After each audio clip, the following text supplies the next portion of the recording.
আয় ভিতরে আয়। না আমি থাকবো না, আমি চলে যাবো দিদি। আরে না না, আয় নাস্তা করে যাবি। আচ্ছা ঠিক আছে, তাহলে নাস্তা করেই যাই। এই রে ওরা চলে এইছে। আরে জামাই বাবু কেমন আছো? আরে আমি ভালো আছি, তুমি কেমন আছো? আচ্ছা এই শুধু যখন এখন কিন্তু তোমার বোনের বাড়িতে 10-12 দিন থেকে যাবা। আর জামাই বাবু আমাদের থাকার টাইম কোথায়, বাড়িতে অনেক কাজ। তাই বললে হয় নাকি? বোনের বাড়িতে এইছো, এটাও তো তোমারই বাড়ি নাকি?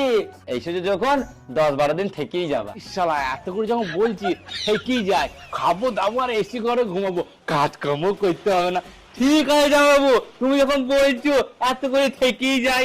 আচ্ছা আচ্ছা ঠিক আছে ঠিক আছে। আরে তুমি যে ওকে 15 দিন এখানে আটকাছো, তো ও তো এখানে কোনো কাজ নেই, তো ও তো এখানে থাকলে বোর হয়ে যাবে, ওর তো টাইম পাসই হবে না। আরে তুমি ও নিয়ে চিন্তা করো না, ও এখানে থাকুক না। আমাদের যে নতুন বাড়িটা হচ্ছে না, ওইখানে ওকে লিভারের কাজে লাগিয়ে দেবো, ওরও টাইম পাস হয়ে যাবে।